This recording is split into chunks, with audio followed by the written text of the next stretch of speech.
Mula pertama saya menyapa kita semua, selamat pagi, Shalom Aleichem. Puji Tuhan, kita boleh merasakan hadirat Tuhan dalam ibadah kita pada pagi hari ini. Bapak Ibu, ada sebuah keniscayaan dalam kehidupan manusia, dalam perjalanan kehidupan kita. Manusia di bumi ini ada sesuatu yang tidak bisa kita tolak, tidak bisa kita sangkal. Yang pertama, manusia itu menua. Mau tidak mau kita menua. Suka tidak suka, ketika umur kita bertambah banyak, itu artinya kita semakin tua. Rambut yang tadinya hitam mulai ada yang putih.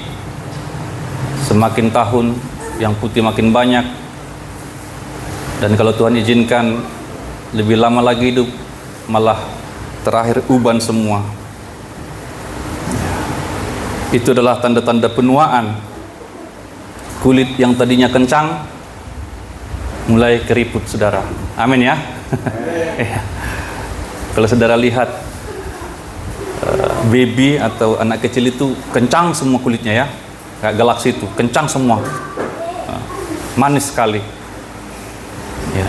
Tetapi nanti menua, mulai ada tanda-tanda keriput di dahi, di wajah, di tangan, semua kita mengalaminya. Kedua, manusia berangsur-angsur melemah. Kita melemah. Anak muda itu begitu kuat, begitu gagah, ya, apapun dia terobos.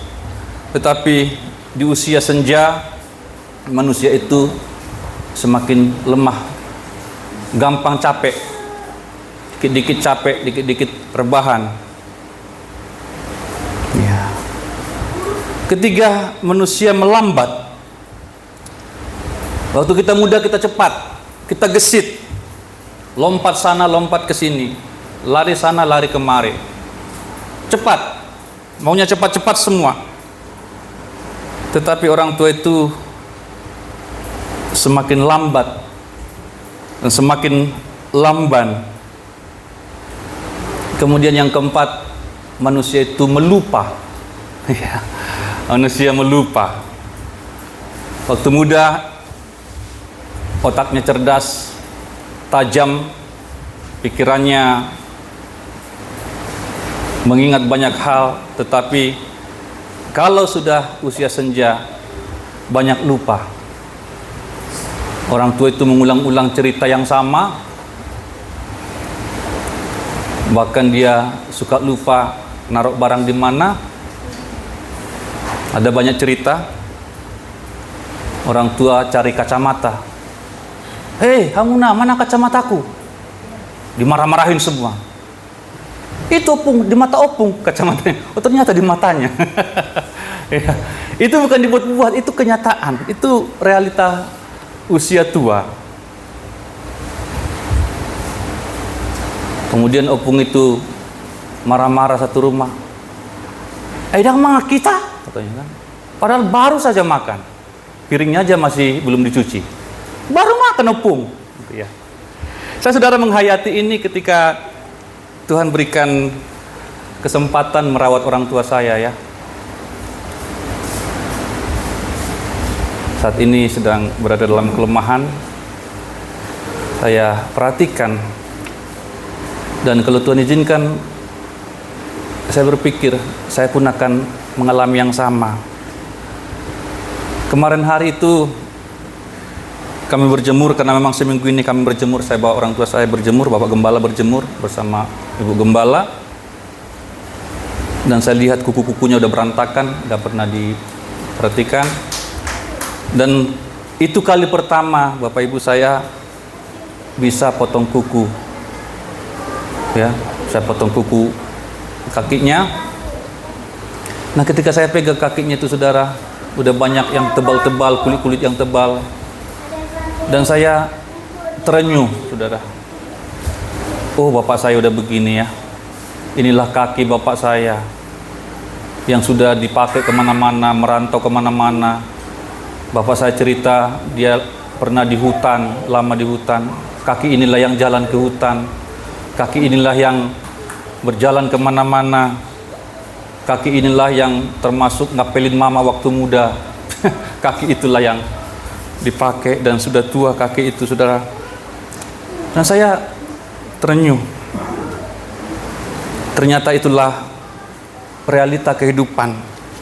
Menua, melemah, melupa, melambat, lamban. Akan tetapi, saudara, saya begitu terkesima. Ada seorang tokoh di dalam Alkitab yang tampaknya melanggar semua yang tadi, ya. Namanya Opung Kaleb. Mana ya? Ya, Opung Kaleb. Opung Kaleb, ya. Ini akan kita pelajari saat ini. Sesuatu yang luar biasa yang saya baca, saya renungkan. Kita akan belajar pada pagi hari ini. Opung Kaleb ini beda, ya. Coba kita lihat Alkitab kita dalam Yosua pasal 14.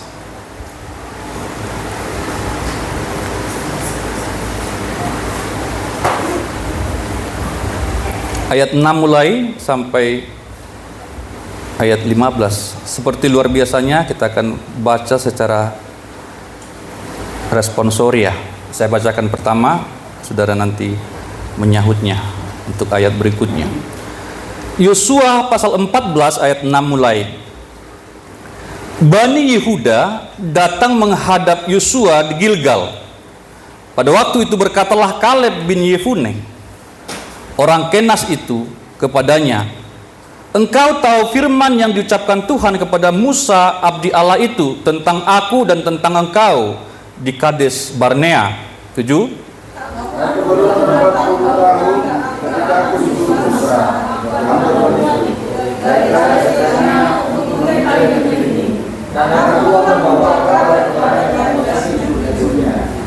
Sedang saudara-saudaraku yang bersama-sama pergi ke sana dengan aku membuat tawar hati bangsa itu. Aku tetap mengikuti Tuhan Allahku dengan sepenuh hati. Sesungguhnya anak dia hakimu itu akan menjadi kamu dan anak sampai selama-lamanya, sebab kamu itu dengan sepenuh hati. Jadi sekarang sesungguhnya Tuhan telah memelihara hidupku seperti yang dijanjikannya. Kini sudah 45 tahun lamanya sejak diucapkan Tuhan firman itu kepada Musa, dan selama itu orang Israel mengembara di padang gurun. Jadi sekarang telah berumur 85 tahun aku hari ini. Pada waktu itu aku masih sama kuat seperti pada waktu aku disuruh Musa, seperti pada waktu itu demikian aku sekarang berperang dan keluar masuk. Oleh sebab itu, berikanlah kepadaku pegunungan yang dijanjikan Tuhan pada waktu itu, sebab engkau sendiri mendengar pada waktu itu bahwa di sana ada orang enak dengan kota-kota yang besar dan berkubu. Mungkin Tuhan menyertai aku sehingga aku menghalau mereka seperti yang difirmankan Tuhan. Lalu Yosua berkata,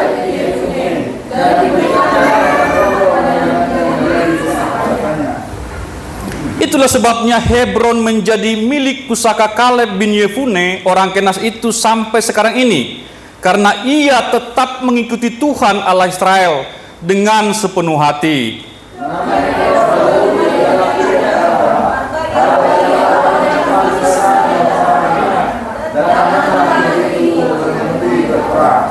Wow, kalau saudara menghayati pembacaan itu, seharusnya saya tidak perlu khotbah lagi.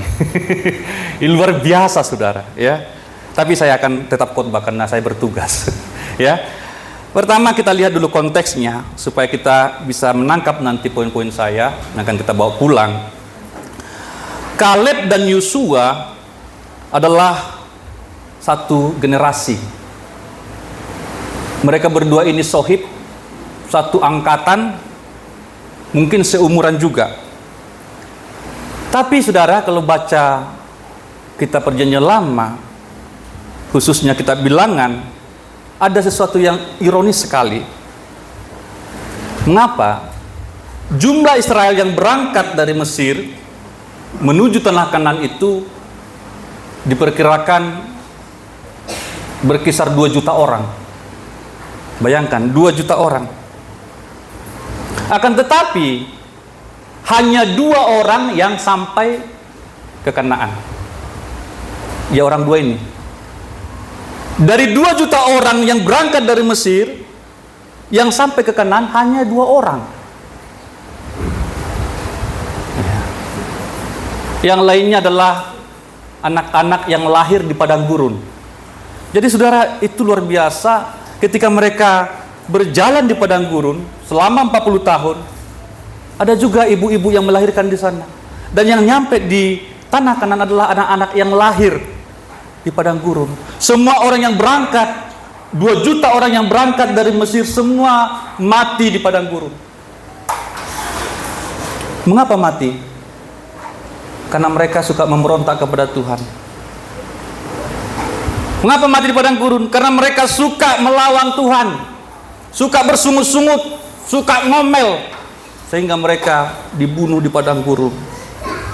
Hanya 2 orang yang sampai di tanah Kanaan. Itu Yosua dan Kaleb. Mereka satu generasi.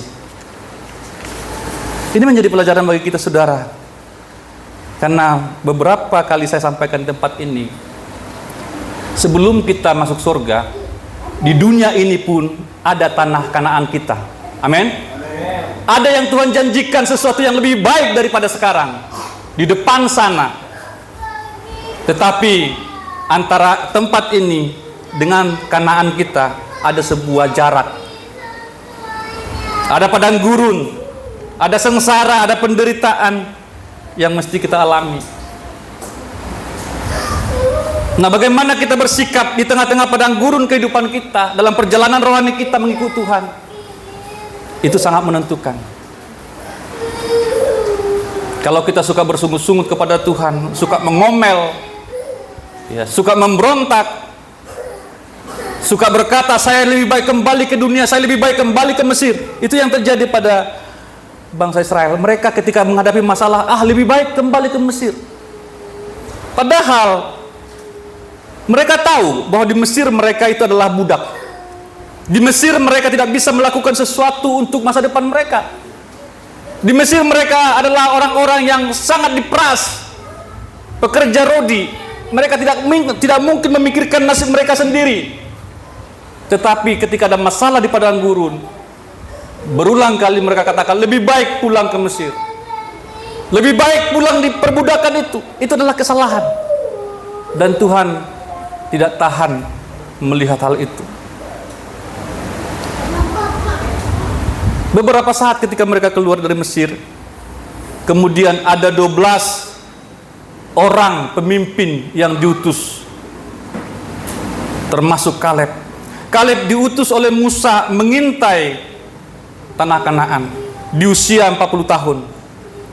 Dikatakan tadi di ayat 7, aku berumur 40 tahun ketika aku disuruh Musa hamba Tuhan itu dari Kades Barnea untuk mengintai negeri Kanaan, dan aku pulang membawa kabar kepadanya. Jadi dia diutus 40 tahun, usia 40 tahun.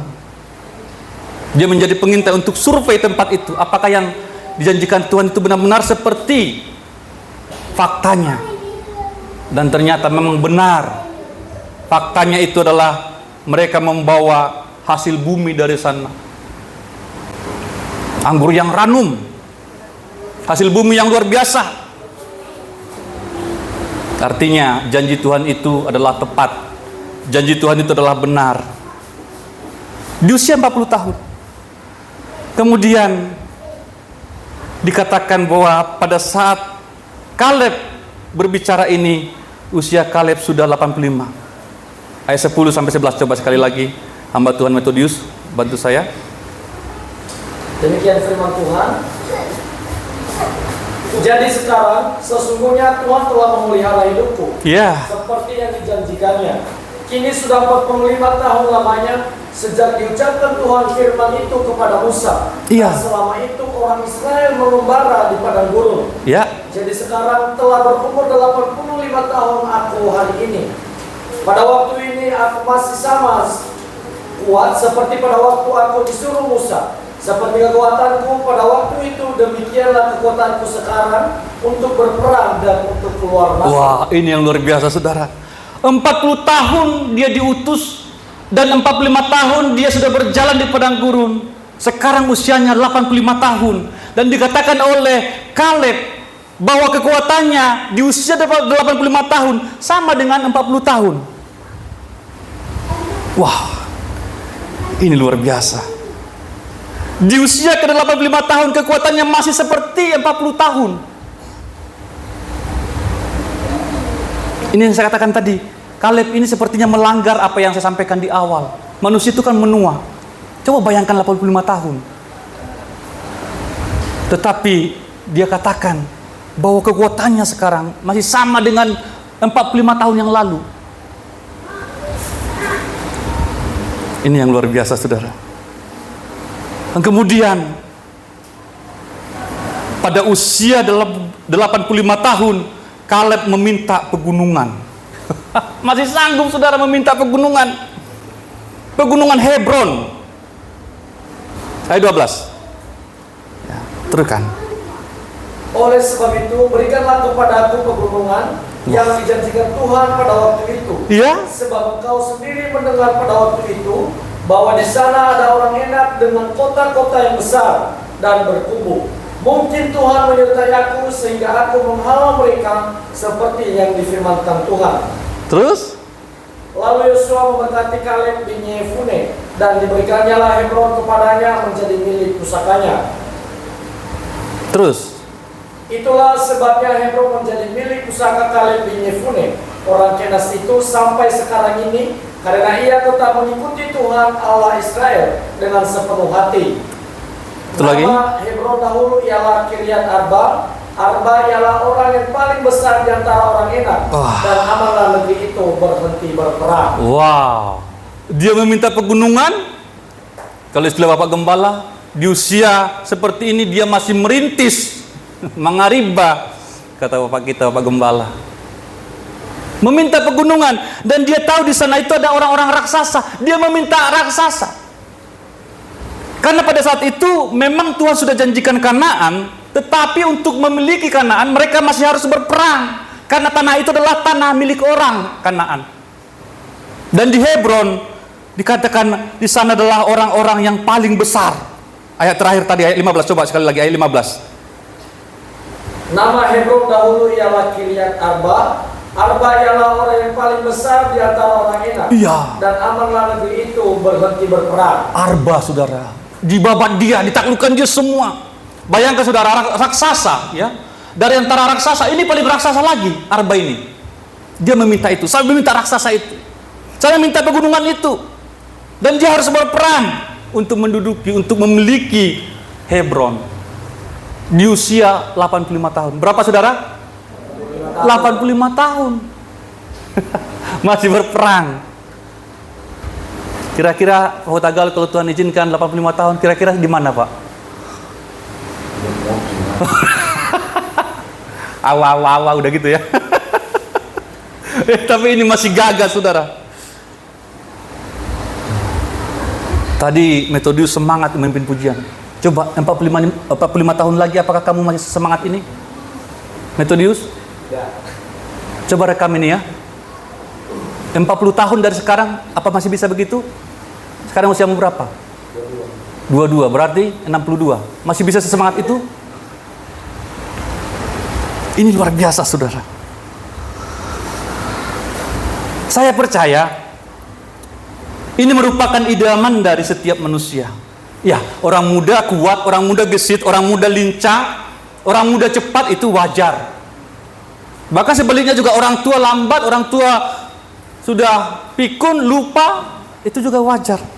Tetapi kita mau belajar dari Kaleb ini. Di usia 85 tahun pun dia masih semuda, sekuat 40 tahun. Ya.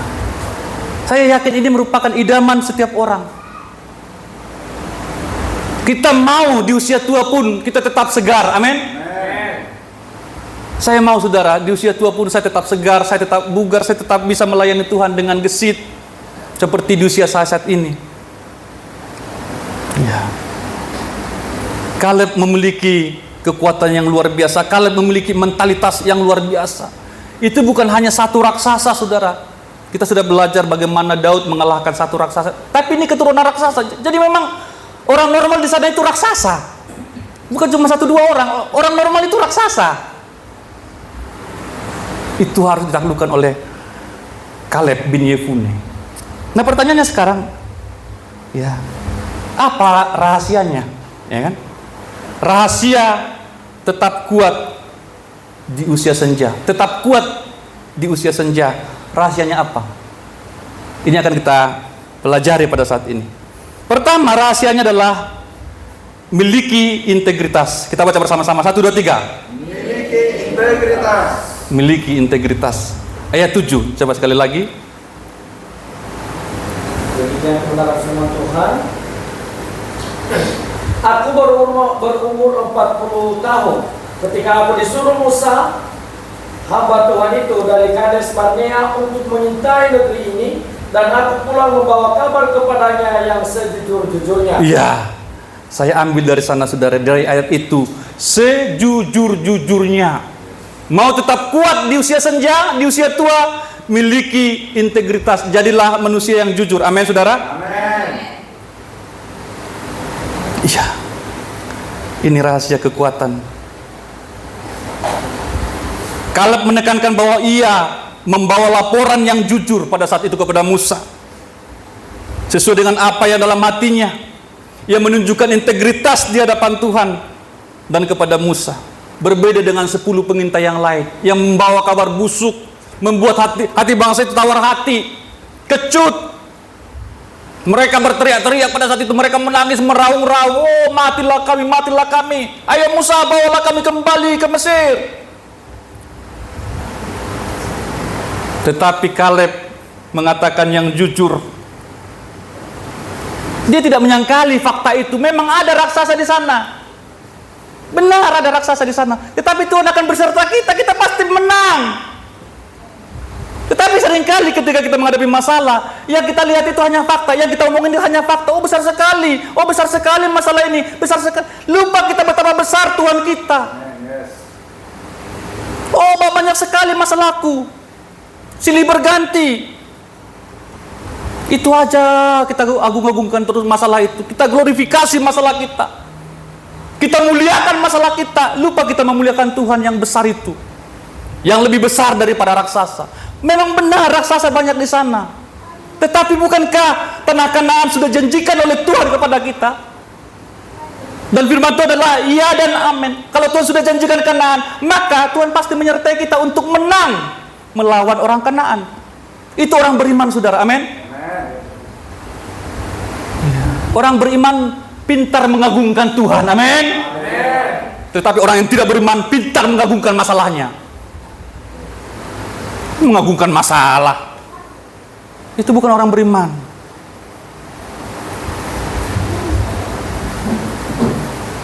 Saya sampaikan di Simol, manusia itu begitu pintar untuk mengutarakan masalahnya, berlembar-lembar ya di dalam halaman Facebook itu. Begini begono, begini satu skripsi. Tapi coba, bisa nggak dia menuliskan sesuatu kesaksian yang baik? Bisa nggak dia menuliskan satu ayat firman Tuhan di Facebooknya itu? Mampu nggak? Kenapa ketika ada masalah kita begitu lihai, begitu cepat? Ya. Tetapi banyak perbuatan Tuhan yang besar kita lupa. Banyak firman Tuhan, banyak janji Tuhan, tetapi kita lupa.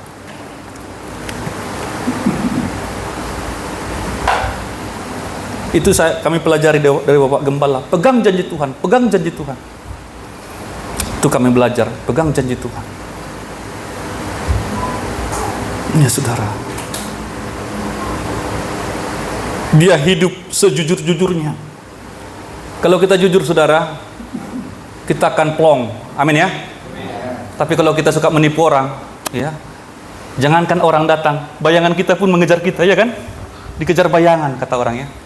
Takut terus. Kenapa? Suka bohong. Kenapa? Suka nipu. Kenapa? Tidak jujur. Tapi kalau kita jujur, tenanglah hati kita. Amin. Maka penyakit pun hilang. Kita bugar.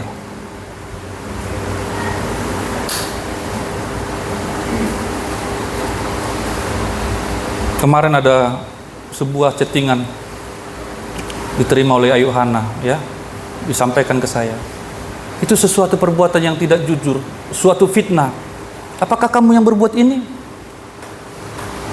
Saya yakin orang yang melakukan itu tidak akan tenang. Dia buat sebuah tulisan, kemudian seakan-akan itu Hana yang sebarkan itu. Kira-kira begitu ceritanya. Ya, itu fitnah.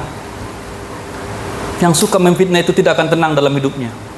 Itu namanya tidak jujur. Mari saudara, simple saja, sederhana saja. Jujur, amin. Ya. Ya. Aku pulang, dikatakan oleh Kaleb. Aku pulang membawa kabar kepadanya, membawa kabar kepada Musa yang sejujur-jujurnya. Dia ngomong jujur. Dia tidak menyangkali raksasa itu. Tetapi selain fakta itu, dia mengingat janji Tuhan. Dia mengingat Tuhan yang akan menyertai mereka. Itu bedanya saudara. Itu bedanya kita dengan orang lain. Kita melihat realita hidup ini, kita melihat masalah itu, kita melihat semua itu. Tetapi jangan lupa, selain fakta itu, di samping fakta-fakta itu saudara, di samping masalah itu, ingat ya bahwa Allah kita lebih besar. Amin. Allah kita itu lebih besar. Jangan pikiran kita, hati kita disita oleh realita kehidupan ini.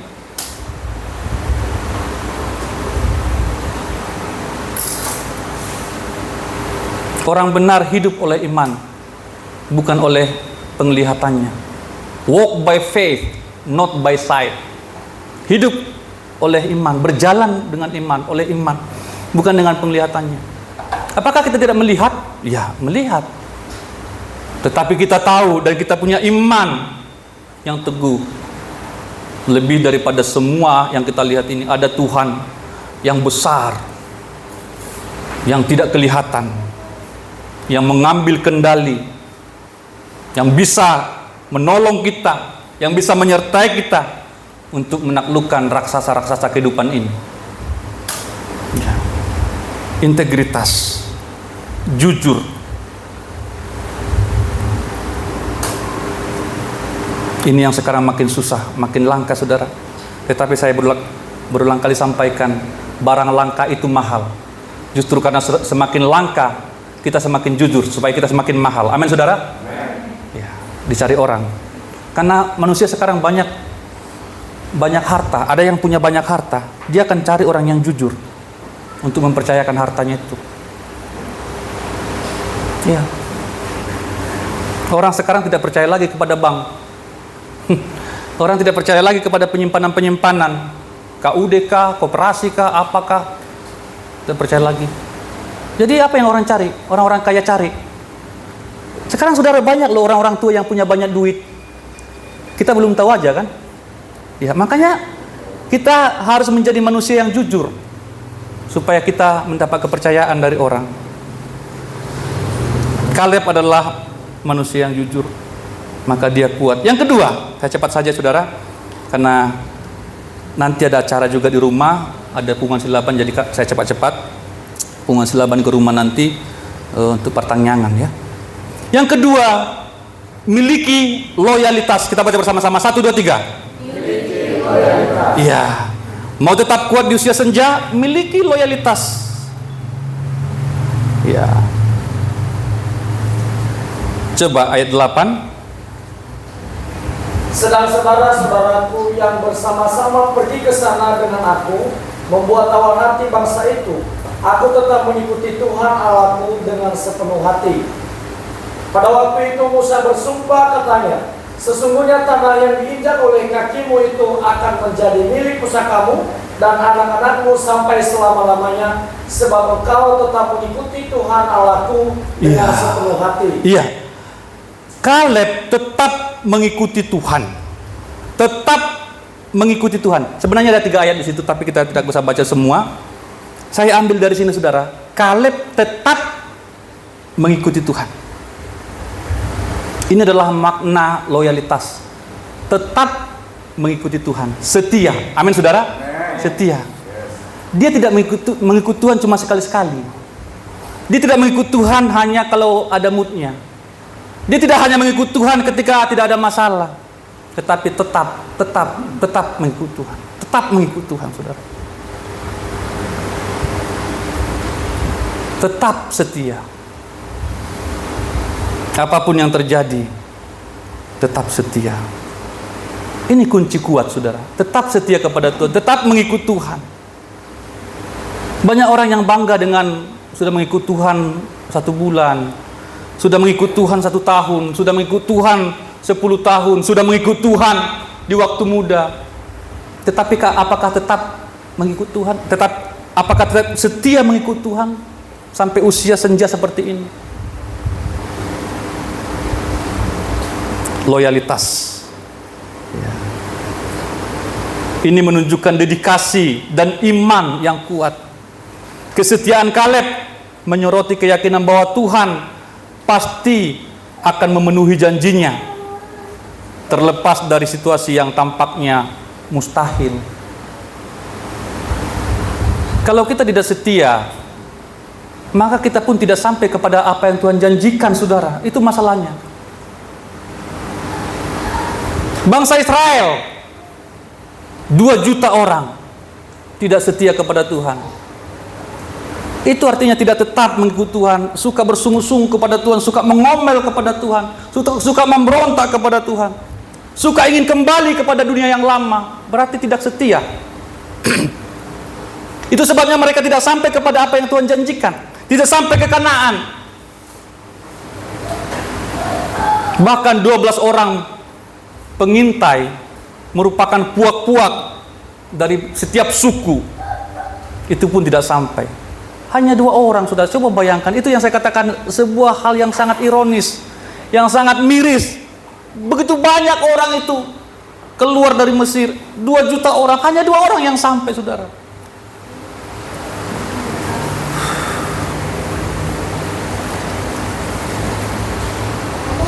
Kita sampai kepada apa yang Tuhan janjikan. Amin, saudara. Tuhan punya janji bagi kita semua. Tetapi kita harus setia, ikut terus Tuhan. Tetaplah mengikut Tuhan, saudara. Jangan mengikut Tuhan sesuai dengan mau kita, sesuai dengan selera kita. Katakan setia. Setia sampai mati. Setia sampai mati. Kalau kita hitung, saudara, secara matematis, dikatakan tadi 40 tahun Kaleb diutus oleh Musa, dan sudah 45 tahun terjadi kejadian itu sampai hari itu, dan sekarang 85 tahun. Berarti hingga pada saat itu minimal 45 tahunlah Kaleb tetap setia. Bayangkan, saudara, 45 tahun tetap setia, tetap mengikut Tuhan. Tidak pernah bolong-bolong mengikut Tuhan. Ya, ini rahasianya. Sehingga dia di usia senja pun masih tetap segar. Ya, kali lagi saya katakan, ini mimpi kita, saudara. Jangan di usia tua nanti hanya ada keluhan sakit penyakit, saudara. Waduh, itu mengerikan. Kita mau di usia tua pun, di usia senja pun kita tetap segar, tetap fresh. Ya, setia. Yang terakhir, yang terakhir. Miliki totalitas. Baca bersama-sama, 1, 2, 3. Miliki totalitas. Mau tetap kuat di usia senja, miliki totalitas. Menarik sekali saudara. Di setiap ayat yang mencatat bahwa Kaleb tetap mengikut Tuhan, kemudian koma, ditambah lagi dengan segenap hati. Ini artinya total. Segenap hati, totalitas. Ini penting sekali. Mengapa? Karena orang bisa setia tetapi tidak lagi total. Orang bisa setia tetapi sudah adem, sudah dingin. Pernikahan bisa mempertahankan kesetiaan tetapi sudah dingin, saudara. Ya. Kita mengikut Tuhan setia tetapi sudah dingin. Tetapi dikatakan di sini ditambahkan koma dengan sepenuh hati. Loyal dan total. Wah, itu dua kata yang luar biasa. Kalau itu ada pada kita, siapapun akan mencari kita. Amin. Amin. Wah, itu yakinlah saudara, kalau kita hidupnya itu setia, loyal, dan total, wah, itu langka, itu mahal itu manusianya. Ada juga orang yang rajin, tetapi nggak ada lagi hati. Rajin kerja, tapi nggak ada lagi hati di situ. Di sini, ya, Kaleb memiliki totalitas. Ya, saya catat di sini saudara, frasa dengan sepenuh hati menunjukkan komitmen total Kaleb kepada Tuhan, tidak terpengaruh oleh ketakutan atau keraguan yang dirasakan orang lain.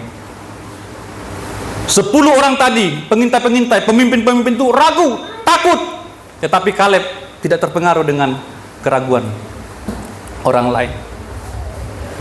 Tetap jalan dengan sepenuh hatinya.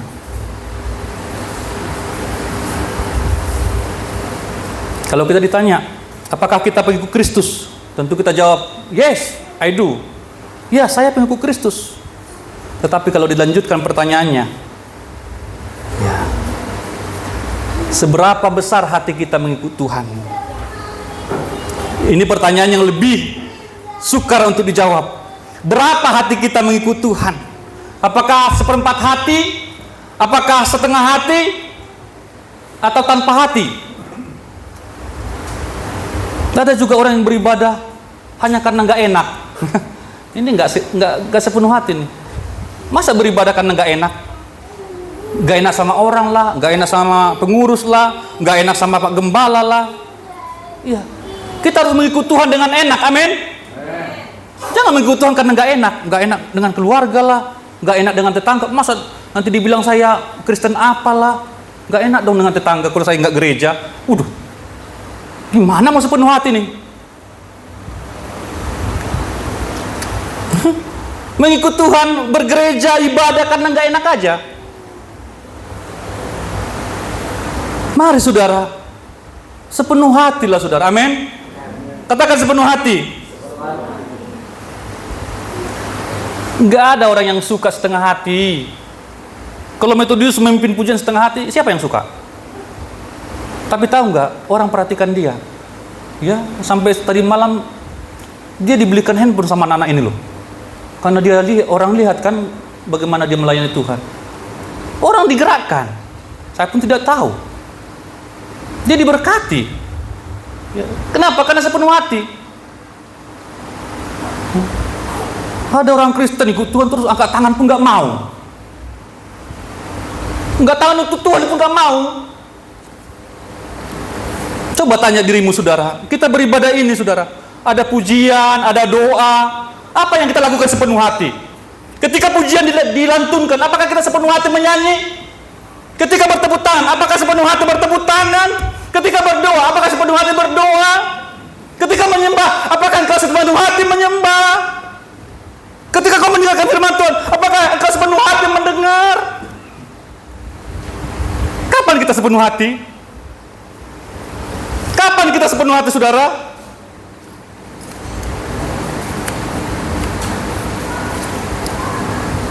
Dimanapun kita, kalau tidak sepenuh hati, orang tidak suka. Coba saya bos, saya lihat karyawan saya tidak sepenuh hati kerja. Aduh, langsung ganti aja ini. Saya kan mau duit aja nih kerjaan ini. Kerjanya pun nggak tanggung jawabin ini. Siapa yang suka coba? Apakah istri saya mau kepada saya kalau saya tidak sepenuh hati mencintai dia? Melamar tidak sepenuh hati, kayak main-main? Nggak mungkin mau dia. Apapun harus sepenuh hati. Apakah Pak Buta Gaul mau kepada Pak Buta Gaul, Pak Buta Gaul bertandang ngapilin dia setengah hati? Nggak mungkin ada yang terjadi kalau kita tidak sepenuh hati, saudara. Amin. Oh, saya iseng-iseng aja dulu sama Ibu Huta Gaul ini. Mau Ibu Huta Gaul? Enggak mau, nehi lah. Masih banyak yang antri, jagoan-jagoan. Tapi karena Ibu Huta Gaul sepenuh hati, datang tiap hari, tanyain gimana sayang, katanya kan. Udah makan belum? Siapa ibu-ibu di sini yang mau kalau setengah hati? Kalau suaminya setengah hati? Coba saya tanya dulu, yang sederhana aja.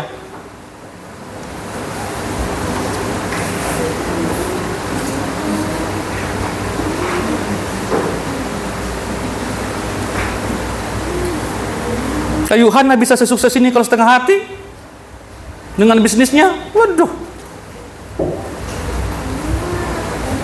nggak ada, saudara. Mau apapun, kalau kita setengah hati nggak jadi apa-apa. Amin.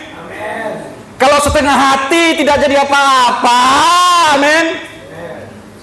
Tuhan mau sepenuh hati.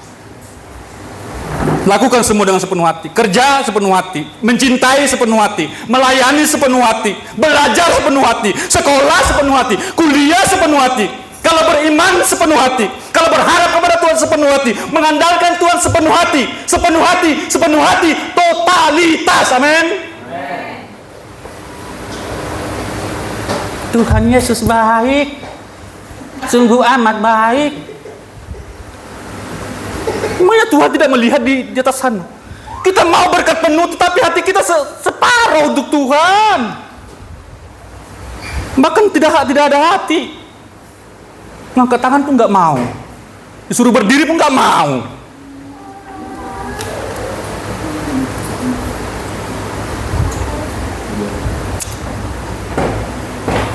Kaleb tetap segar, tetap bugar di masa tuanya 85 tahun.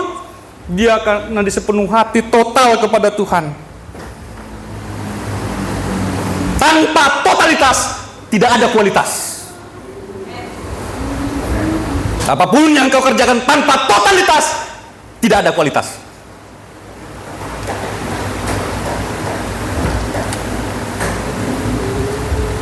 Mau apapun itu. Atlet belajar 8 jam minimal sehari, badminton, bola kaki, ya, bisnis riset semua, pengkhotbah riset semua. 3 halaman saya riset. Apapun yang kita kerjakan, kalau tidak sepenuh hati, we are nothing. Nah, saudara, masih ada waktu untuk sisa hidup kita ke depan. Kita tidak tahu. Masih ada waktu untuk sepenuh hati kepada Tuhan. Amin, saudara. Masih ada waktu untuk sepenuh hati kepada Tuhan. Kalau kita datang ke gereja, sudah datang ke gereja kan mau ibadah, beribadahlah sepenuh hati, cuma 2 jam. Angkat tanganmu, sembah Tuhan, berdoalah, bernyanyilah, tepuk tanganlah baik-baik. Supaya ada sesuatu yang kita lihat, ada pencapaian-pencapaian yang kita peroleh. Ini rahasia kuat di usia senja. Pertama tadi apa? Miliki integritas. Kedua, miliki loyalitas. Loyal, setia, bukan kadang-kadang. Yang ketiga, memiliki totalitas. Saya di sini, saudara. Kalimat terakhir. Ya, kita baca bersama-sama. Kalimat terakhir. 1, 2, 3. Usia hanya angka, tetapi kekuatan sejati nyata bersama Tuhan. Sekali lagi, 1, 2, 3. Usia hanya angka, tetapi kekuatan sejati nyata bersama dengan Tuhan. Kalau kita bersama dengan Tuhan, kekuatan kita nyata, saudara. Apapun itu kita sudah empot-empot, gigi kita sudah gigi palsu, tetapi tetap segar, tetap kuat, karena kita bersama dengan Tuhan. Amin. Ini firman Tuhan yang sangat singkat pada saat ini bagi kita, sehingga kita bisa menjadi orang-orang yang energik untuk dipakai Tuhan, memuliakan Tuhan dimanapun kita berada. Amin. Firman Tuhan. Kita berdoa.